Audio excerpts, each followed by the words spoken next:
Praise the Lord. ആദ്യമായിട്ട് ഈ സ്റ്റേജിൽ പരിശുദ്ധ മാതാവിൻ്റെ മുമ്പിൽ, കൃപാസന അമ്മയുടെ മുമ്പിലും ഈശോയുടെ മുമ്പിലും ഇവിടെ നിന്ന് സാക്ഷ്യം പറയാൻ പറ്റിയതിൽ ഞാൻ ആദ്യമായിട്ട് ഈശോയുടെ നന്ദി പറയുന്നു. എൻ്റെ പേര് ജിനു, ഞാനൊരു നേഴ്സാണ്. ഞാൻ USA ഫ്ലോറിഡ എന്ന സ്ഥലത്തു നിന്നാണ് വരുന്നത്. ഞാൻ 3 ദിവസമായിട്ട് ഉറങ്ങിയിട്ട് 3 ദിവസമായി. പക്ഷേ ഓർഡറായിട്ട് എനിക്ക് പറയാൻ പറ്റുമോ അറിയില്ല. എന്നാലും സിസ്റ്ററിനെ ഒന്ന് ഹെൽപ്പ് ചെയ്യണം എന്തെങ്കിലും വന്നാൽ.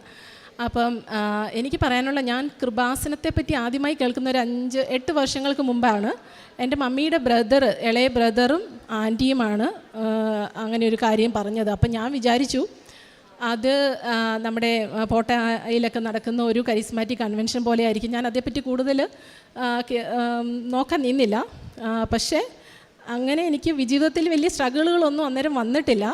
ഇത് കല്യാണത്തിന് മുമ്പ് എനിക്ക് എൻ്റെ മമ്മി ഉണ്ടായിരുന്ന എല്ലാത്തിനും.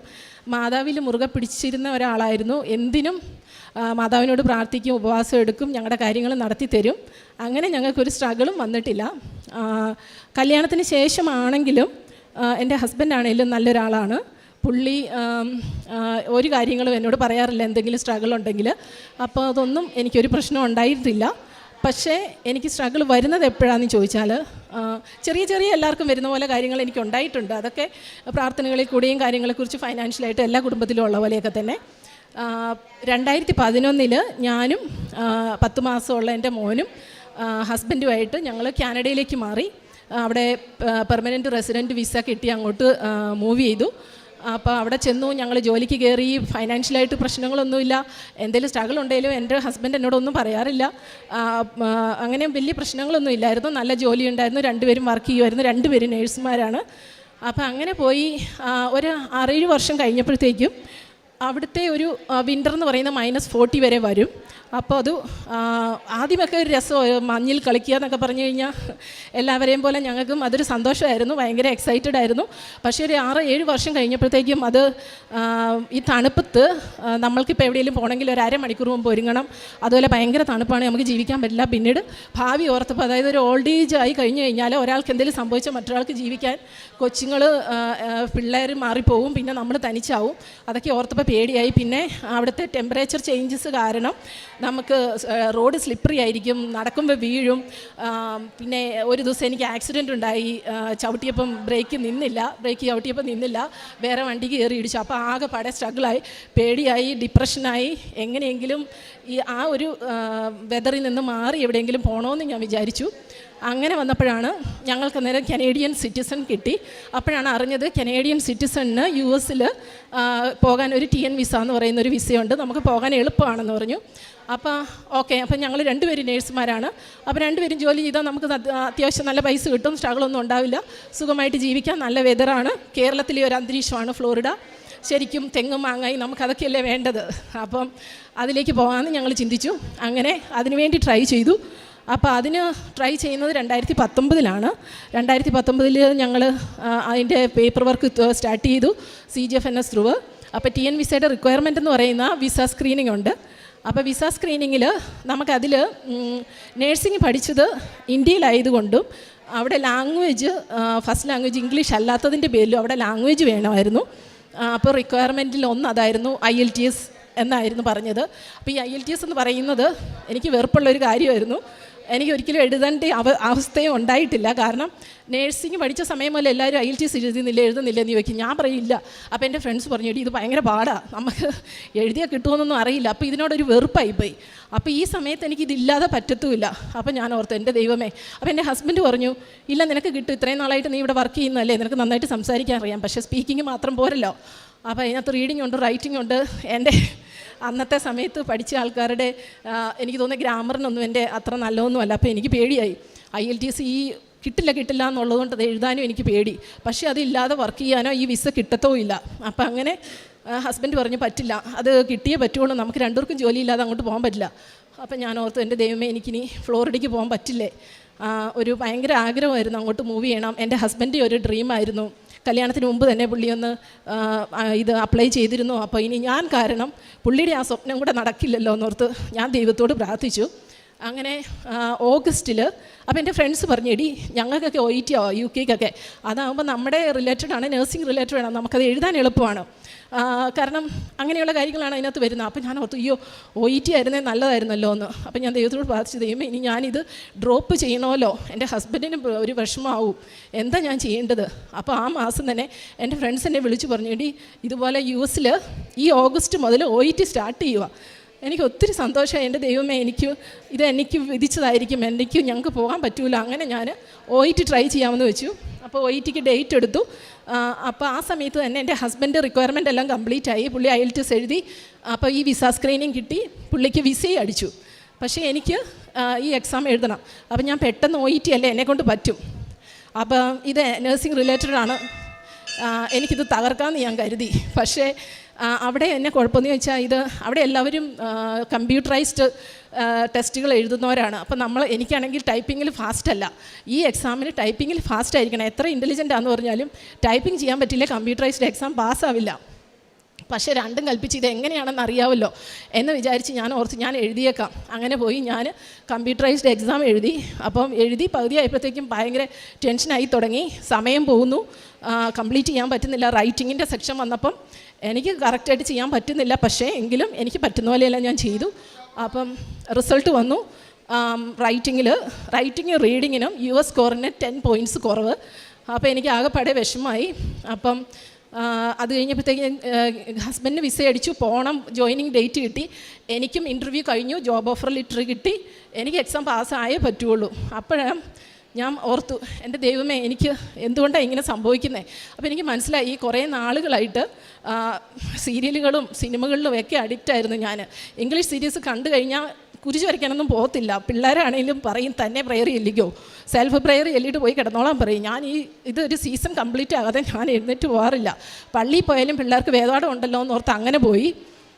അങ്ങനെ എൻ്റെ പ്രാർത്ഥനയിലും എൻ്റെ ആ ഒരു ജീവിതത്തിൽ ഒത്തിരി മാറ്റം വന്നായിരുന്നു. നേരത്തെ നന്നായിട്ട് എൻ്റെ മമ്മി ഒരു മാതാവിൻ്റെ കൈ പിടിച്ച് നടക്കുന്ന ആളാണ്. അപ്പം കുഞ്ഞിലേ ആയിരുന്നപ്പോഴും മമ്മി വെള്ളിയാഴ്ചകളിൽ പള്ളിയിൽ പോകും, ഞങ്ങളെ കൊണ്ടുപോകും, ഉപവാസം എടുക്കും, ഞങ്ങൾക്ക് വേണ്ടി എല്ലാം ചെയ്യും. പക്ഷേ ആ സമയത്തെല്ലാം ഉണ്ടായിരുന്നു. ഈ കുറച്ച് നാളുകളായിട്ട് ഞാൻ അതിൽ നിന്നെല്ലാം മാറി. അപ്പോൾ എനിക്ക് മനസ്സിലായി ഇത് ഞാൻ ചേഞ്ച് ആവണം. അപ്പോഴാണ് ഈ കൃപാസനത്തിൻ്റെ കാര്യം. അപ്പോൾ ഞാൻ ഈ OETയുടെ പഠിക്കാൻ തുടങ്ങിയപ്പം സൈറ്റുകളിൽ OETയുടെ സാക്ഷ്യം പറയുന്നതിനെക്കുറിച്ച് ഞാൻ കണ്ടു. അപ്പം ഞാനത് കേട്ടു. അപ്പോൾ എനിക്ക് മനസ്സിലായി. അപ്പം ഞാൻ അതിനെപ്പറ്റി കൂടുതൽ നോക്കി. അപ്പം ഞങ്ങൾ ഓൾറെഡി US മൂവ് ചെയ്തു. എൻ്റെ ഹസ്ബൻഡിന് അവിടെ ജോയിൻ ചെയ്യണമായിരുന്നു. അങ്ങനെ അവിടെ ചെന്നു. അപ്പം എൻ്റെ കൊച്ചുങ്ങൾ വേദപാഠത്തിന് ചേർന്നപ്പോൾ അവിടുന്ന് ഒരു ടീച്ചർ, അവളുടെ ഒരു ടീച്ചർ, മോളുടെ ടീച്ചർ ഒരു ബുക്ക് കൃപാസനത്തിൻ്റെ പത്രം കൊടുത്തു വിട്ടു. അപ്പം ഞാൻ ചോദിച്ചു ഇതെന്നാ? അപ്പം അവൾ പറഞ്ഞു, ഇല്ല എൻ്റെ ടീച്ചർ എനിക്ക് തന്നു വിട്ടാൽ മമ്മിയുടെ കൊടുക്കണം. ഞാൻ വായിച്ചു. അത് കഴിഞ്ഞിട്ട് ഞാൻ ഓർത്തു ഇതെന്താ സംഭവം നോക്കാം. അങ്ങനെ ഞാൻ ഈ എല്ലാം കൃപാസനത്തിൽ അച്ഛൻ്റെ ടോക്കെല്ലാം കേട്ടു. അപ്പം എനിക്ക് മനസ്സിലായി ഞാൻ ചേഞ്ച് ചെയ്തേ പറ്റുള്ളൂ. അപ്പം ഉടമ്പടി എടുക്കണം ആയിരുന്നു എനിക്ക് വേണ്ടത്. ഉടമ്പടി എടുക്കണം എന്നുള്ളതായിരുന്നു. എൻ്റെ ഫ്രണ്ട്സിൻ്റെ അടുത്ത് ഞാൻ ചോദിച്ചപ്പോൾ അവർ പറഞ്ഞേടി ഇതുപോലെ ഓൺലൈനിൽ ഉടമ്പടി എടുക്കാം.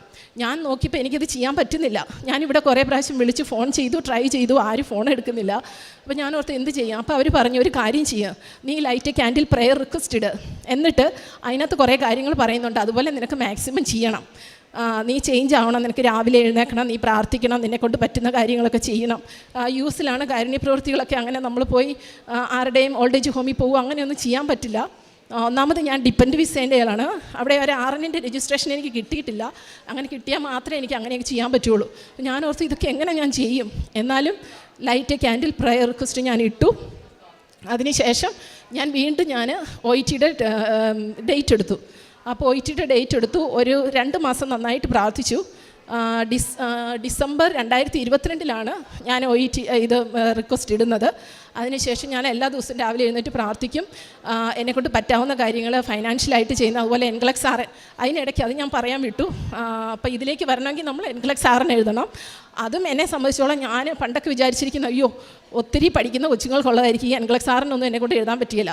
പക്ഷേ എൻ്റെ ഹസ്ബൻഡ് എഴുതണം എന്ന് പറഞ്ഞു. ഞാനപ്പോൾ ഓർത്ത് ഓക്കെ മാതാവിനോട് അന്നേരം ഞാൻ പ്രാർത്ഥന ആരംഭിച്ചത്, നല്ലതായിട്ട് പ്രാർത്ഥിക്കുമായിരുന്നു. ഞാൻ എക്സാം എഴുതി, ഫസ്റ്റ് ചാൻസിൽ തന്നെ ഞാൻ പാസ്സായി.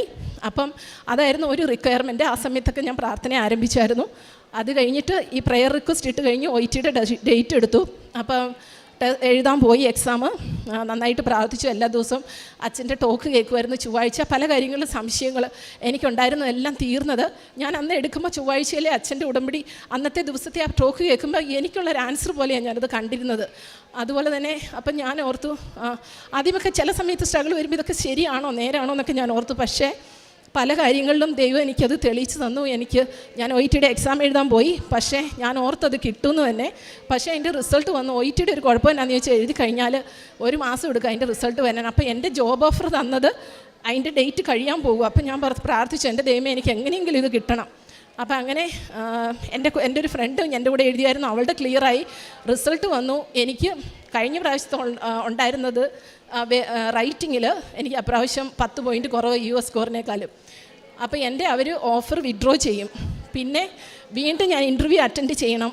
ഒത്തിരി പ്രശ്നങ്ങളുണ്ട് അതിൽ. അപ്പം ഞാൻ പ്രാർത്ഥിച്ചു. അപ്പോൾ എനിക്ക് തോന്നി എൻ്റെ പ്രാർത്ഥനയും കാര്യങ്ങളൊന്നും ശരിയാവുന്നില്ല. അപ്പം ഞാൻ ടോക്കുകളൊക്കെ ഞാൻ എല്ലാവർക്കും ഫോർവേഡ് ചെയ്യാൻ തുടങ്ങി. ഞാൻ അങ്ങനെ ഇടത്തില്ലായിരുന്നു. എനിക്ക് കയ്യിൽ പിടിക്കും, ബാഗിൽ വെക്കും. പക്ഷേ എനിക്ക് കഴുത്തേ ഞാൻ അങ്ങനെ ഒരിക്കലും കൊന്ത ഇടുകയില്ലായിരുന്നു. എല്ലാവർക്കും അറിയാം, എൻ്റെ ഫ്രണ്ട്സിന് ഞാൻ കൊന്ത ഇടത്തില്ല. പക്ഷെ അന്ന് മുതൽ ഞാൻ കൊന്തയിട്ടു. ഞാൻ ഓർത്തു ഞാൻ ശരിക്കും ചേഞ്ച് ആവണം. ഞാൻ കൊന്തയിടാൻ തുടങ്ങി, പ്രാർത്ഥിക്കാൻ തുടങ്ങി, എല്ലാം ചെയ്തു. എൻ്റെ മക്കൾ ചോദിച്ചു, എന്നാ അമ്മ ഇങ്ങനെ ചേഞ്ച് ആവുന്നേ? ഞാൻ പറഞ്ഞു, മോനെ നമുക്ക് ഈശോയോട് പ്രാർത്ഥിക്കണം, എന്നാലേ നമുക്കെല്ലാം കിട്ടുകയുള്ളൂ. അപ്പം മക്കളും എൻ്റെ കൂടെ ഇരിക്കാൻ തുടങ്ങി. അപ്പം അങ്ങനെ ഞങ്ങൾ പ്രാർത്ഥിച്ചു. എൻ്റെ OIT റിസൾട്ട് വന്നപ്പം കഴിഞ്ഞ പ്രാവശ്യം കിട്ടിയതാണ്, അതിനിപ്രാവശ്യം 10 പോയിൻ്റ് കുറവ്. അപ്പം എനിക്കറിയില്ല, എൻ്റെ ഹസ്ബൻഡ് നൈറ്റ് ഡ്യൂട്ടി കഴിഞ്ഞ് കിടന്നുറങ്ങും. എനിക്ക് പേടിയാണ് പറയാൻ. കാരണം പുള്ളിക്ക് ഭയങ്കര വിഷമമാണ് എനിക്കത് കിട്ടാത്തത്. കാരണം 2 പേരും കൂടെ ജോലി ചെയ്താലേ നല്ല രീതിയിൽ അവിടെ ജീവിക്കാൻ പറ്റുള്ളൂ. കാനഡയിലായിരുന്നപ്പം എല്ലാം ഫ്രീ ആണ്, പക്ഷേ ഇവിടെ നമ്മൾ ഹെൽത്തിനും എല്ലാത്തിനും പൈസ പേ ചെയ്യണം. അപ്പോൾ അങ്ങനെ വന്നപ്പോഴത്തേക്കും എനിക്ക് പേടി എൻ്റെ ഹസ്ബൻഡിനോട് പറയാൻ. ഞാൻ അവിടെ നിന്ന് മുട്ടുകുത്തി പിള്ളേർ സ്കൂളിൽ പോയി. ഞാൻ കൊന്ത ചൊല്ലി അവിടെ നിന്നുകൊണ്ട് മാതാവിൻ്റെ മുന്നിൽ കരഞ്ഞ് പ്രാർത്ഥിച്ചു, എൻ്റെ മാതാവേ എനിക്കൊരു വഴി കാണിച്ചു തരണം. അങ്ങനെ അപ്പോൾ എന്നോട് ആരോ പറയുന്ന പോലെ CGFNSകാരെ വിളിക്ക്. അപ്പോൾ ഞാൻ ഓർത്തു, ഓക്കെ ഞാൻ വിളിക്കാം. അപ്പം ഞാൻ വിളിച്ചു. ഞാൻ പറഞ്ഞു, എൻ്റെ ദൈവമേ മാതാവേ നീ തന്നെ പ്രവർത്തിക്കണം ഇവിടെ. ഞാൻ വിളിച്ചു. അപ്പോൾ ഒരു സ്ത്രീയാണ് ഫോൺ എടുത്തത്. അപ്പം ഞാൻ പറഞ്ഞു, ഇതുപോലെ എൻ്റെ സ്കോറ്. അപ്പോൾ ഞാൻ ഓൾറെഡി അതിലേക്ക് ഇട്ടായിരുന്നു, അവർ കണ്ടു എൻ്റെ റിസൾട്ട്. അപ്പം ഞാൻ പറഞ്ഞു, അവർ പറഞ്ഞു നിൻ്റെ റിസൾട്ട് ഇപ്രാവശ്യം നീ 10 പോയിൻ്റ് കുറവാണല്ലോ റൈറ്റിങ്ങിന്. അപ്പോൾ ഞാൻ പറഞ്ഞു, ഞാൻ വന്നിട്ട് ഇപ്പോൾ ഇത്രയും നാളായി എൻ്റെ ജോലി പോകും. അപ്പോൾ എൻ്റെ ഹസ്ബൻഡ് ഇവിടെയാണ്, എൻ്റെ കൊച്ചുങ്ങൾ ഓൾറെഡി ഇവിടെ പഠിക്കാൻ തുടങ്ങി, അവർ സെറ്റിലായി. ഇനി എനിക്ക് കാനഡയിലേക്ക് തിരിച്ചു പോകാൻ പറ്റില്ല. അപ്പം ആ പുള്ളിക്കാരി പറഞ്ഞു, ഓക്കെ നീ വെയിറ്റ് ചെയ്യുക, നീ ലാസ്റ്റ് ടൈം എഴുതിയത് OIT ആണോ? അതേന്ന് പറഞ്ഞു. അപ്പോൾ അവർ പറഞ്ഞു, ഓക്കെ നിൻ്റെ ഫയൽ എനിക്ക് കാണാൻ പറ്റുന്നുണ്ട്. അപ്പോൾ ലാസ്റ്റ് ടൈമിൽ നിനക്ക് OITക്ക് ഇപ്പോൾ 10 പോയിൻ്റ് കുറഞ്ഞതിന് നിനക്ക് നല്ല മാർക്കുണ്ടല്ലോ. Okay we should be able to compare എന്ന് പറഞ്ഞു. അപ്പോൾ എനിക്ക് ഒരിക്കലും US-ൻ്റെ CGFNSൻ്റെ ചരിത്രത്തിൽ അവർ ചെയ്തിട്ടില്ല. UK എനിക്ക് തോന്നുന്നത് ക്ലബിംഗ് ഉണ്ട്, അവർ കമ്പയർ ചെയ്യും. പക്ഷേ US-ൽ അതില്ല. പക്ഷേ എൻ്റെ ഫ്രണ്ട്സ് ആരും പറഞ്ഞിട്ടില്ല അങ്ങനെ ഒരു സംഭവം, ആർക്കും അങ്ങനെയൊന്നും അറിയത്തുമില്ല.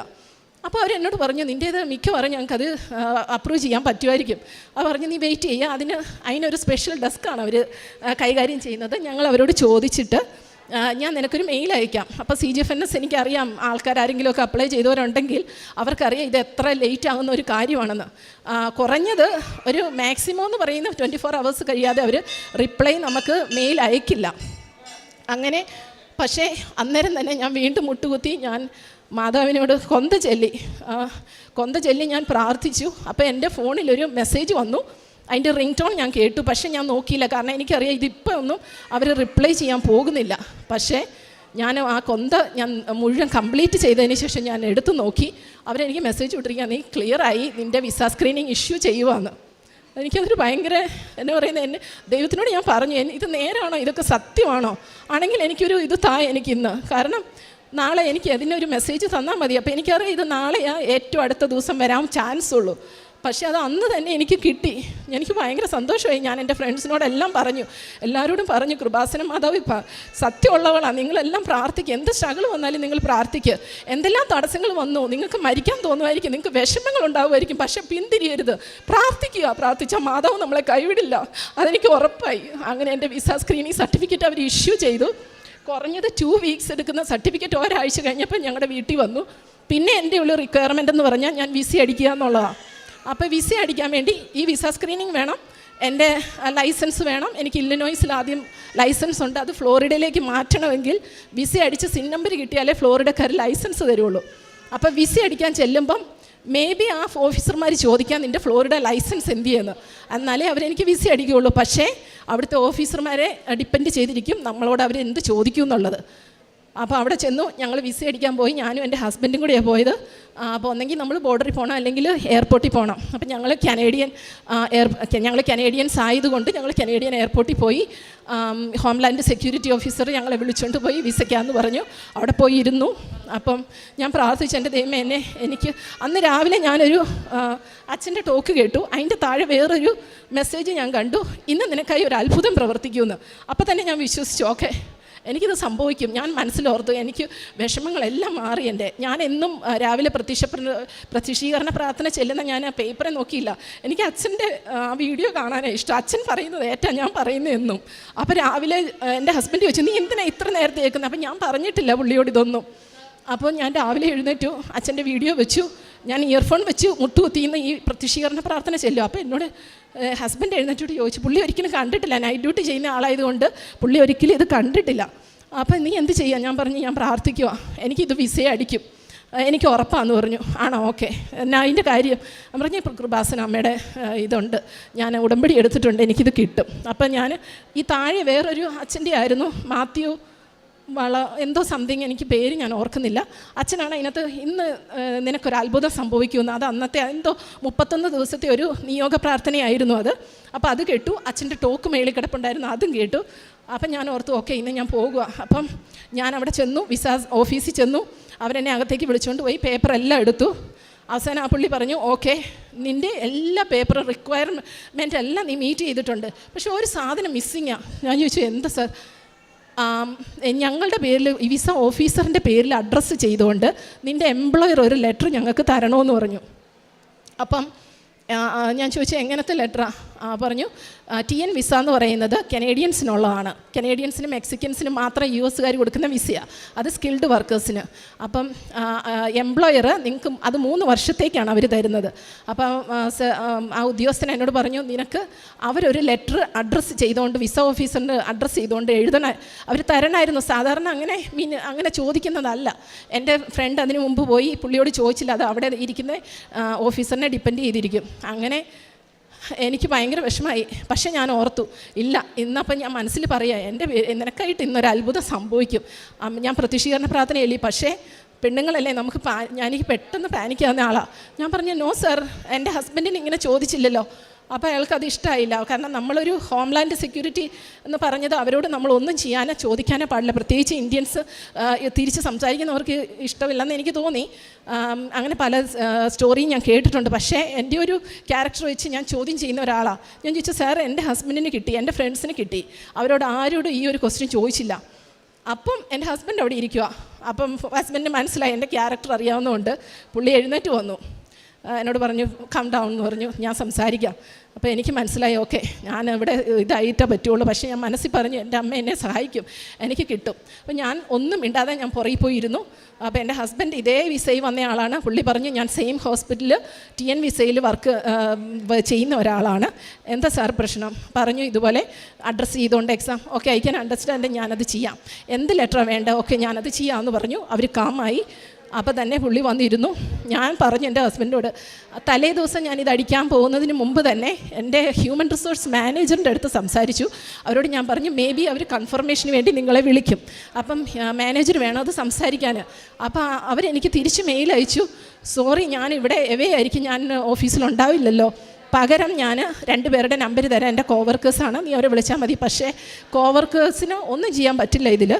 അതിൻ്റെ റിക്വയർമെൻ്റ് എന്ന് പറയുന്നത് നമ്മുടെ ഹ്യൂമൻ റിസോഴ്സ് മാനേജർ, അതായത് ഈ കമ്പനി 1800 ഹോസ്പിറ്റലുകളുള്ള ഒരു കമ്പനിയാണ് ഞാൻ വർക്ക് ചെയ്യാൻ പോകുന്നത്. അപ്പോൾ ആ കമ്പനിയുടെ പോളിസി അനുസരിച്ച് ഹ്യൂമൻ റിസോഴ്സ് മാനേജറിന് മാത്രമേ അങ്ങനെ ഒരു ലെറ്റർ ഇഷ്യൂ ചെയ്യാൻ പറ്റുള്ളൂ.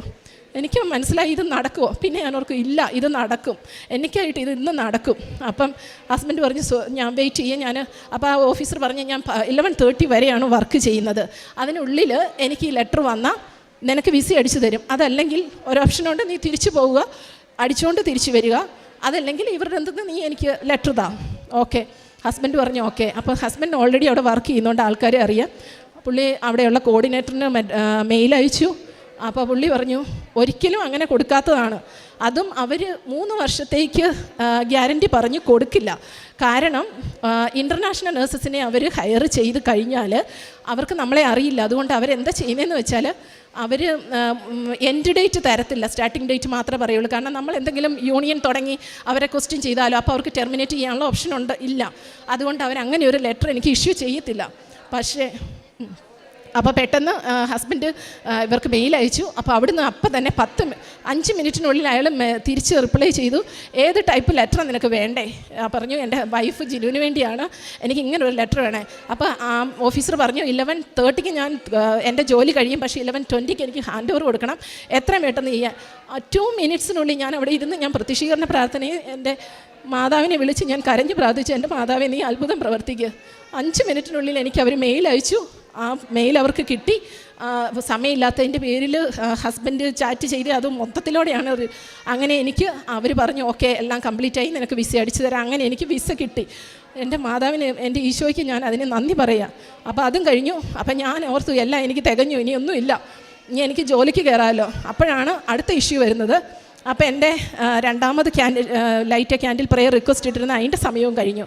അതിനുശേഷം ഇത് എനിക്ക് എംപ്ലോയ്മെൻറ്റിന് ഹയസ്റ്റ് പെയ്ഡാണ് എനിക്ക്. അതുകൊണ്ട് തന്നെ എൻ്റെ എല്ലാ വെരിഫിക്കേഷനും അവർ ചെയ്യും. അതിൽ മുഴുവൻ തടസ്സങ്ങൾ വന്നു. അവർ പറഞ്ഞു എൻ്റെ മെഡിക്കൽ കഴിഞ്ഞു, എൻ്റെ എല്ലാ കാര്യങ്ങളും കഴിഞ്ഞു. പക്ഷേ അവർ പറയുന്ന ഞങ്ങൾക്ക് മെയിൻ സെൻറ്ററിൽ നിന്ന് ഓഫീസിൽ നിന്ന് നിനക്ക് നിൻ്റെ പേരിലുള്ള എംപ്ലോയ്മെൻറ്റ് വെരിഫിക്കേഷൻ ബാക്ക്ഗ്രൗണ്ട് കംപ്ലീറ്റ് ആകാതെ എനിക്ക് തരാൻ പറ്റില്ല. അപ്പം ഞാൻ ഭയങ്കര സ്ട്രഗിളായി. അന്നേരത്തേക്ക് എൻ്റെ ഹസ്ബൻഡ് പറഞ്ഞു നാട്ടിൽ പോകാൻ വേണ്ടി ഞങ്ങൾ ടിക്കറ്റ് എടുത്തിരിക്കുകയാണ്, എത്രയും വേഗം അത് തീർക്കണം, അപ്പം ചെയ്തേ പറ്റുള്ളൂ. അപ്പോൾ അതിനുവേണ്ടി ഞാൻ അപ്പോഴേ നല്ലതായിട്ട് പ്രാർത്ഥിക്കാം. അപ്പോൾ വേറൊന്നെന്ന് പറഞ്ഞാൽ ഞാനങ്ങനെ കുമ്പസാരിക്കുന്ന 2-3 വർഷം കൂടിയായിരുന്നു. എനിക്ക് മനസ്സിലായി ഇത് ഇവിടം വരെ ദൈവം എന്നെ എത്തിച്ചു, പക്ഷേ ഇനി ഞാൻ ചേഞ്ച് ചെയ്യാനുണ്ട്. ഞാൻ ഓർത്ത് അപ്പോഴാണ് അന്ന് ചൊവ്വാഴ്ച അച്ഛൻ്റെ ടോക്ക് കേൾക്കുന്നത്. അച്ഛൻ പറയുക കുമ്പസാരിക്കാത്ത ആരും ഇങ്ങോട്ട് ഉടമ്പടി എടുക്കാൻ വരണ്ടാന്ന്. അന്നേരം ഞാൻ ഓർത്ത് എൻ്റെ ദൈവമേ, ഞാൻ കുമ്പസാരിച്ചിട്ട് നാളുകളായല്ലോ. അന്നൊരു ആദിവെള്ളിയാഴ്ചയായിരുന്നു. ഞാൻ ഓടി. ഞാൻ പറഞ്ഞു അപ്പോൾ എൻ്റെ ഹസ്ബൻഡ് വർക്കിങ്ങാണ്, ഞങ്ങൾ ആദ്യം വന്നതല്ലേ ഉള്ളൂ, ഒരു വണ്ടിയേ ഉള്ളൂ, എനിക്ക് തന്നെ പോകാൻ പറ്റില്ല. അപ്പം അന്നേരം ഒരാളെ കിട്ടി. ഞാനങ്ങനെ എൻ്റെ മോനെയായിട്ട് ഞങ്ങൾ പോയി കുമ്പസാരിച്ചു.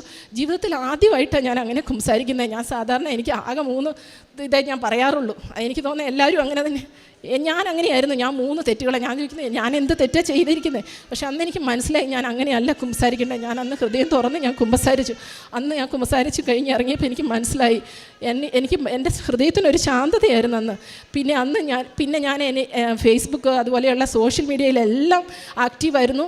അതുപോലെ തന്നെ ഞാൻ സീരിയൽ ഇംഗ്ലീഷ് സീരീസിന് ഞാൻ ആദ്യം പറഞ്ഞ പോലെ തന്നെ അഡിക്റ്റ് ഒരു സീസൺ കഴിയാതെ നിൽക്കുകയല്ല. എല്ലാം ഞാൻ സ്റ്റോപ്പ് ചെയ്തു. ഞാൻ പറഞ്ഞു എനിക്കിതിൻ്റെ കൺഫർമേഷൻ കിട്ടുന്നവരെ ഇനി ഞാൻ ഒന്നിനുമില്ല. എല്ലാവരും ചോദിക്കാൻ തുടങ്ങി എനിക്ക് എന്ത് പറ്റി. ഞാൻ പറഞ്ഞില്ല, ഞാൻ ഉടമ്പടി എടുത്തിരിക്കുക, ഞാൻ ലൈറ്റൊക്കെ ആൻറ്റി റിക്വസ്റ്റ് ഇട്ടിരിക്കുക, ഞാനിനി മാതാവ് എന്നെ അനുഗ്രഹിക്കാതെ ഞാനിത് ചെയ്യില്ല. അങ്ങനെ ഞാൻ ഇട്ടു. എല്ലാത്തിൽ നിന്നും മാറി എല്ലാ നേരവും ഫുൾ ടൈം ഞാൻ ഈ ടോക്ക്, ഓരോരുത്തരുടെ സാക്ഷ്യങ്ങൾ, OET, അങ്ങനെ എല്ലാവരുടെ സാക്ഷ്യങ്ങളും ഞാൻ കേട്ടു. അച്ഛൻ്റെ ടോക്ക് എല്ലാം മാറി അതും മാത്രം രാത്രി വന്നാലും ഇത് തന്നെ കിടക്കുന്നതിന് മുമ്പ് ഇത്. നേരത്തെ അങ്ങനെയൊന്നും എനിക്ക് ഇല്ലായിരുന്നു. ഞാനിത് കേൾക്കുന്ന ഒരു പറഞ്ഞിട്ടുണ്ടല്ലോ എന്നുള്ളത്. പക്ഷേ ഇത് അന്ന് മുതൽ ഞാൻ മുഴുവൻ എനിക്കത് മാത്രമായി ചിന്ത. എന്നിട്ട് ഞാൻ ഒരു ദിവസം പ്രാർത്ഥിച്ചു, എൻ്റെ മാതാവ് എനിക്ക് വീട്ടിൽ പോകുന്നതിന് മുമ്പ് എനിക്ക് കൺഫർമേഷൻ വേണമല്ലോ. പ്രാർത്ഥിച്ച് ഞാൻ മാതാവിനോട് പ്രാർത്ഥിച്ച് ഞാൻ സോഫയിൽ തന്നെ കിടന്നുറങ്ങിയപ്പം എനിക്ക് യാഥാർത്ഥ്യമാണോ ഡ്രീമാണോ എന്നാണോ പെട്ടെന്ന് എൻ്റെ ഫോണിലേക്ക് ഒരു മെസ്സേജ് വന്ന പോലെ ഞാൻ കണ്ടു. ഞാനത് വായിക്കുക. എൻ്റെ ഓൺ ബോർഡിങ് സർവീസിൻ്റെ വി ക്ലിയർഡ്, വി അപ്രൂവ്ഡ് എന്ന് പറഞ്ഞ് അത്ര ഞാൻ കണ്ടു. ഞാൻ കണ്ണ് തുറന്നപ്പോഴത്തേക്ക് അതിനകത്ത് ഒരു മെസ്സേജും വന്നിട്ടില്ല. പക്ഷേ എനിക്ക് മനസ്സിലായി എൻ്റെ മാതാവ് എനിക്ക് കാണിച്ചു തന്ന. അന്നേരം അങ്ങനെ പറഞ്ഞു. പിന്നെ ഡിസംബർ 8-ാം തീയതി ഞാൻ നേഴ്സസ് മിനിസ്ട്രിയിലെ മെമ്പറാണ്. അവർ പറഞ്ഞു ഡിസംബർ 8, 12 തൊട്ട് 1 മണി വരെ നമ്മുടെ കൃപയുടെ മണിക്കൂറുകളാണ്, മാതാവിനോട് പ്രാർത്ഥിക്കണം. അപ്പം ഞാൻ 12-ാം തീയതി ഞങ്ങൾ ഇങ്ങോട്ട് പോരാനുള്ള ഷോപ്പിങ്ങിനൊക്കെ പോയിരിക്കുമായിരുന്നു. ഞാൻ ഹസ്ബൻഡിനോട് പറഞ്ഞു എനിക്ക് 12-ന് മുമ്പ് ചെല്ലണം. അവിടെ മുട്ടുകുത്തി ഞാൻ മാതാവിനോട് പ്രാർത്ഥിച്ചു. അതുപോലെ ഞാൻ 51-ാം സങ്കീർത്തനം ചെല്ലണമെന്നായിരുന്നു അവർ പറഞ്ഞു. ഞാൻ 3 പ്രാവശ്യം അത് കൈ വിരിച്ചു പിടിച്ച് പ്രാർത്ഥിച്ചു, ക്യാൻഡിൽ കത്തിച്ച് വെച്ച. അതിനുശേഷം 1:30 ആയപ്പോൾ എനിക്കൊരു മെസ്സേജ് വന്നു, നിനക്ക് നാളെ മൺഡേയിൽ ജോയിൻ ചെയ്യേണ്ട, പക്ഷേ ഓൺ ഹോൾഡ് ചെയ്തിരിക്കുക, നിൻ്റെ റിക്വയർമെൻറ്റ് കംപ്ലീറ്റ് ആയിട്ടില്ല. അപ്പോഴത്തേക്ക് ഞാൻ ഓർത്ത് എൻ്റെ മാതാവ് എന്തുകൊണ്ടാണ് ഇങ്ങനെ പറയുന്നത്. അപ്പം ബാക്ക്ഗ്രൗണ്ട് ചെക്കിങ്കാരെ വിളിച്ചപ്പോൾ അവർ പറഞ്ഞു ഞങ്ങൾക്ക് ഒരു ഇൻഫർമേഷൻ ഇതുവരെ വന്നിട്ടില്ലെന്ന്, ഇതുവരെ ഒന്നും ആയിട്ടില്ലെന്ന് പറഞ്ഞു. അങ്ങനെ ഒരു 3:30 ആയപ്പം, അന്ന് ഫ്രൈഡേയാണ്, പിന്നെ ഞങ്ങൾ ട്യൂസ്ഡേ ഇങ്ങോട്ട് പോരുക. അപ്പോൾ ഞാൻ പറഞ്ഞു എനിക്ക് ആകെ ഒരു ദിവസമുള്ള മാതാവ്, എനിക്കൊരു വഴി കാണിച്ചതാണ്, എൻ്റെ മാതാവിൻ്റെ ദിവസമല്ല ഇന്ന്. എനിക്ക് 3:30 ആയപ്പോൾ എനിക്കൊരു മെസ്സേജ് വന്നു, we cleared everything, you can join. അപ്പം നെക്സ്റ്റ് ഡേയിൽ മൺഡേ ആണ്. അപ്പോൾ ഫ്രൈഡേ ആണ്, അന്ന് സമയം കഴിഞ്ഞു പോയി. അപ്പം മൺഡേ രാവിലെ 8 o'clock എനിക്ക് HR മാനേജറിൻ്റെ ഫോൺ വന്നു. ജിനു, നിനക്ക് 8 o'clock ഇന്ന് ഓറിയൻറ്റേഷൻ സ്റ്റാർട്ട് ചെയ്യുക, ഇപ്പോൾ ഓൾറെഡി 8 ആയി, ക്യാൻ യു മേക്ക് ഇറ്റ്? ഞാൻ പറഞ്ഞു ഇല്ല സോറി, ഞങ്ങൾക്ക് ഇനിയിപ്പോൾ 8 o'clock ആയി, എൻ്റെ ഹസ്ബൻഡ് വന്നിട്ടില്ല, എന്നിട്ട് വേണം എനിക്ക് റെഡിയായി പോകാൻ, പിള്ളേരുടെ കാര്യം നോക്കണം, അവർ സ്കൂളിൽ പോകുന്ന. ഞാൻ പറഞ്ഞു സോറി, എനിക്ക് ഇന്ന് വരാൻ പറ്റില്ല. ഓക്കെ, നീ യു ക്യാൻ ജോയിൻ ടുമാറോ എന്ന് പറഞ്ഞു. പക്ഷേ ഞാൻ എങ്ങനെ ജോയിൻ? ഞാൻ പറഞ്ഞു സർ ഞാൻ ലീവിങ് ടുമാറോ. അപ്പോൾ പറഞ്ഞു okay you can join January 15th. അങ്ങനെ എൻ്റെ അമ്മ എനിക്കത് സാധിച്ചു തന്നു. ഇങ്ങനെ ഞാൻ പറഞ്ഞില്ലേ, നമുക്ക് എന്ത് സ്ട്രഗിളുകൾ ഉണ്ടായാലും നമ്മൾ ഒരിക്കലും ഡൗട്ട് അടിക്കരുത്, മാതാവിനോട് പ്രാർത്ഥിക്കുക, കരഞ്ഞ്. ചില സമയത്ത് ഞാൻ ഓർത്തിട്ടുണ്ട്, എൻ്റെ ബന്ധുക്കൾ, എൻ്റെ ഭർത്താവ് പോലെ എനിക്ക് ഭയങ്കര വിഷമങ്ങളായിരുന്നു, ചില സമയത്ത് സ്ട്രഗിളായിരുന്നു. ഞാൻ ഒരിക്കലും ഇങ്ങനെ അനുഭവിച്ചിട്ടില്ല. 1 വർഷം ഞാൻ കരയാത്ത ഒരു ദിവസവും ഇല്ല. പക്ഷേ എൻ്റെ മാതാവ് ഫൈനൽ നമ്മുടെ ഒരു പാലത്തിൻ്റെ അങ്ങ് ചെല്ലണമെങ്കിൽ അവിടെ ഉണ്ടാവും അവർ. അത് പക്ഷേ അത് കടന്ന് ചെല്ലാൻ ഒത്തിരി സ്ട്രഗിളുണ്ട്. നമ്മളത് ക്ഷമയോടെ സ്വീകരിച്ച് നമ്മളവിടെ ചെല്ലണം. ദൈവം നമുക്ക് തരും. മാതാവ് ഒരിക്കലും നമ്മളെ കൈവിടില്ല. നിങ്ങൾ പ്രാർത്ഥിക്കുക. അതാണ് എനിക്ക് പറയാനുള്ളത്. അതുപോലെ എല്ലാ സ്ട്രഗിളിലും, എല്ലാ പ്രതിസന്ധികളിലും എന്നെ കൈപിടിച്ച് നടത്തി എൻ്റെ മാതാവിനും എൻ്റെ ഈശോയ്ക്കും 1000 നന്ദി പറയുന്നു. പ്രവാചകൻ്റെ പുസ്തകം 36-ാം അധ്യായം 26-ാം തിരുവചനം പറയുന്നു, ഒരു പുതിയ ഹൃദയം നിങ്ങൾക്ക് ഞാൻ നൽകും, ഒരു പുതു ചൈതന്യം നിങ്ങളിൽ ഞാൻ നിക്ഷേപിക്കും. നിങ്ങളുടെ ശിലാഹൃദയം എടുത്തു മാറ്റി മാംസളമായ ഹൃദയം നിങ്ങളിൽ ഞാൻ നിക്ഷേപിക്കുമെന്ന്. തൻ്റെ ജീവിതത്തിൽ നിന്ന് താൻ പാടെ തുടച്ചു മാറ്റേണ്ടതായ പല കാര്യങ്ങളും ഈ മകളിവിടെ ഓരോന്നായി പറഞ്ഞു. അതൊക്കെ താൻ നിരുപാധികം എല്ലാം മാറ്റുകയാണ്. എനിക്കിനി ഇങ്ങനെയൊന്നും വേണ്ട, എനിക്ക് ഒരു പുതിയ വ്യക്തിയാകണം, ഈശോയോട് ചേർന്നുള്ള ജീവിതം നയിക്കണം. തൻ്റെ ചെറുപ്പകാലത്തിലൊക്കെ താൻ വളരെയേറെ സ്നേഹത്തോടെ, ദൈവസ്നേഹത്തോടെ പല കാര്യങ്ങളും ചെയ്തിരുന്നു. എന്നാൽ പിന്നീട് അങ്ങോട്ട് തനിക്ക് അങ്ങനെയൊന്നും ചെയ്യാൻ പറ്റാതെയായി.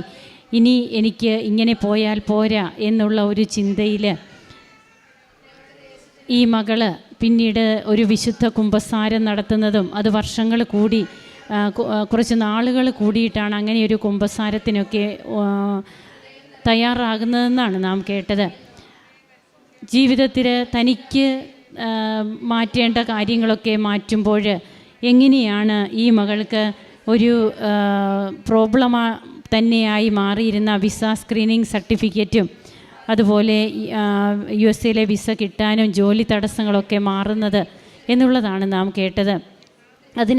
അപ്പോൾ നമ്മുടെ ജീവിതത്തിലെ കൃപകൾ കിട്ടണമെങ്കിൽ നാം വില കൊടുക്കണം. വില കൊടുക്കാതെ നമുക്കൊന്നും കിട്ടില്ല.